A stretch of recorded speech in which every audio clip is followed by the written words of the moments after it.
हाँ, द्वितीय वर्ष के विद्यार्थियों का आज की कक्षा में स्वागत है। आज मैं आपको चीन के संविधान की शेष विशेषताओं के बारे में बताऊंगी।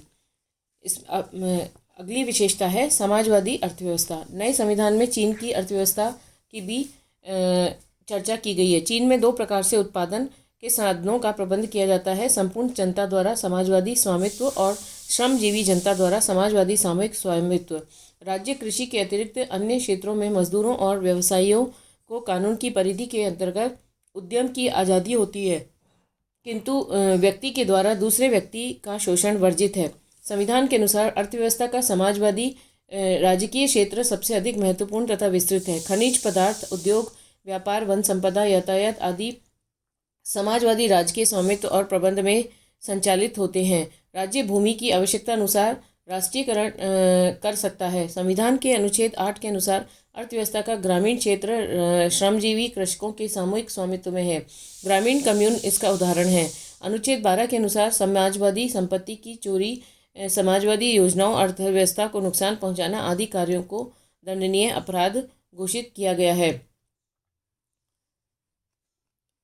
चीन के संविधान में समाजवादी अर्थव्यवस्था की बात कही गई है, लेकिन 20वीं सदी के इस अंतिम दशक में चीन में समाजवादी अर्थव्यवस्था नहीं वरन मिश्रित अर्थव्यवस्था ही है। वर्तमान में चीन की राजनीतिक व्यवस्था का लक्ष्य शक्ति, आर्थिक विकास और आधुनिकीकरण है और इस उद्देश्य से बाजार अर्थव्यवस्था के तत्वों को अपना लिया गया है। अक्टूबर 1992 में चीन की कम्युनिस्ट पार्टी की 14वीं कांग्रेस आयोजित हुई। उसका समापन साम्यवादी शासन को बनाए रखने के लिए पूंजीवादी व्यवहार की नीति को स्वीकार करने के साथ हुआ। 2004 में संविधान के अनुच्छेद 13 में संशोधन कर यह जोड़ा गया कि राज्य नागरिकों के विधिक रूप से अर्जित आय, बचतों, मकानों तथा अन्य विधिक संपत्ति के अधिकारों की रक्षा करेगा तथा राज्य नागरिकों के उत्तराधिकार में प्राप्त निजी संपत्ति के अधिकार की विधि पूर्वक रक्षा करेगा।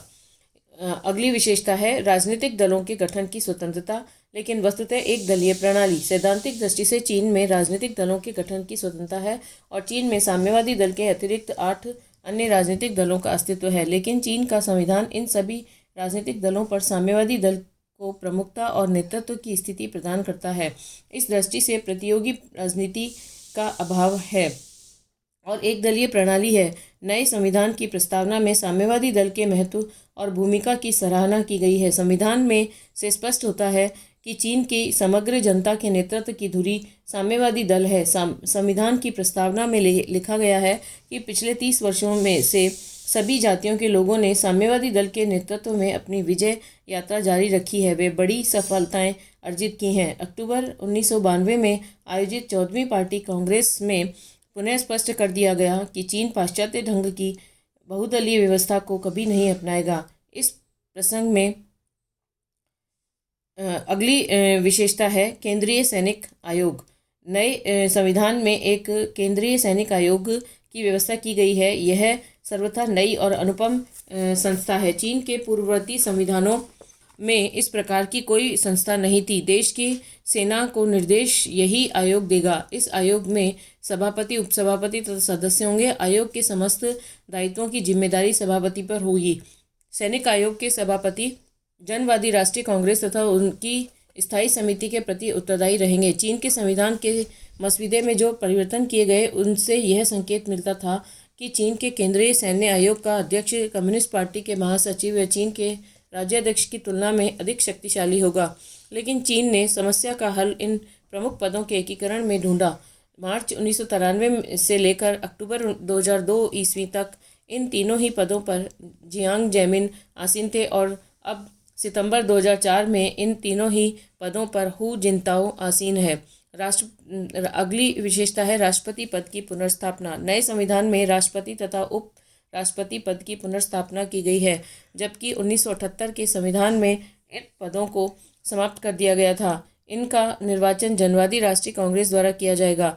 राष्ट्राध्यक्ष द्वारा किए जाने वाले समस्त औपचारिक कार्य जैसे आदेश जारी करना, प्रधानमंत्री की नियुक्ति, ऑडिटर जनरल की नियुक्ति, विदेशी राजदूतों से प्रमाण पत्र लेना राष्ट्रपति को करने होते हैं। इनका कार्यकाल जनवादी कांग्रेस के कार्यकाल की तरह 5 वर्ष होगा। नवीन संविधान के अंतर्गत सेना पार्टी और नागरिक शासन के बीच सत्ता के लिए प्रतिद्वंदी खड़ा हो सकता है। इस स्थिति को दूर करने के लिए चीन में एक ही व्यक्ति को तीनों प्रमुख पदों पर आसीन करने का मार्ग अपना लिया गया है। साम्यवादी दल की इस कांग्रेस से चीन की समस्त राजनीतिक व्यवस्था में जनताओं की स्थिति और मजबूत हुई है। अगली विशेषता है विदेश नीति के सिद्धांतों का उल्लेख। नए संविधान की प्रस्तावना में चीन की विदेश नीति का वर्णन मिलता है। विदेश नीति के संबंध में कहा गया है कि चीन का भविष्य समस्त दुनिया से संबद्ध है। चीन पंचशील के आदर्श का पालन करेगा। वह दूसरे देशों की प्रादेशिक अखंडता का सम्मान करता है, शांतिपूर्ण सहअस्तित्व में विश्वास करता है। चीन साम्राज्यवाद, उपनिवेशवाद का विरोध करता है और विकासशील देशों के राष्ट्रीय स्वतंत्रता के आंदोलनों का समर्थन करता है। 20वीं सदी के अंतिम दशक से चीन कुछ सीमा तक तो निश्चित रूप से शांतिपूर्ण सहअस्तित्व की दिशा में आगे बढ़ रहा है। चीन के राष्ट्रीय हितों की रक्षा भी शांतिपूर्ण सहअस्तित्व की नीति को अपनाने पर संभव है। अगली विशेषता है न्यायपालिका की अधीन स्थिति। जनवादी चीन में न्यायपालिका की स्वतंत्रता, स्वतंत्रता और निष्पक्षता जैसे सिद्धांतों को स्वीकार नहीं किया गया है। वहाँ न्यायपालिका प्रशासन का एक अधीनस्थ अंग है। न्यायपालिका को संविधान की व्याख्या करने, संविधान विरोधी कानूनों को रद्द करने तथा सरकारी हस्तक्षेप के विरुद्ध नागरिकों के मूल अधिकारों की रक्षा करने का भी अधिकार नहीं है। सर्वोच्च जनवादी न्यायालय को राष्ट्रीय जनवादी कांग्रेस के प्रति उत्तरदायी बना दिया गया है। प्रोक्यूरेटरों की व्यवस्था तथा पिरामिड के आकार का केंद्रीकृत न्यायिक संगठन इस बात को दर्शाते हैं कि चीनी न्याय व्यवस्था में उच्च मात्रा का केंद्रीकरण है और न्यायाधीशों को स्वतंत्रतापूर्वक निष्पक्ष होकर न्याय करने का अधिकार नहीं है। साम्यवादी व्यवस्था के अंतर्गत संविधान में शासन व्यवस्था की जो रूपरेखा है, व्यवहार में उसका महत्व नहीं है। चीन में भी ऐसा ही है। संविधान के द्वारा इस प्रकार की समस्त संस्थागत व्यवस्था की गई है। व्यवहार के अंतर्गत आज चीन की समस्त राज्य व्यवस्था में एक व्यक्ति की सर्वोच्च सत्ता है और वह है चीन का अध्यक्ष और चीन के साम्यवादी दल के महासचिव तथा वे ही केंद्रीय सैनिक आयोग के अध्यक्ष भी हैं। वे ही सर्वेसर्वा है और उन्हें आज के विश्व का सर्वाधिक शक्तिशाली व्यक्ति कहा जा सकता है। चीन की राज्य व्यवस्था का यह जिनताओ युग है। धन्यवाद।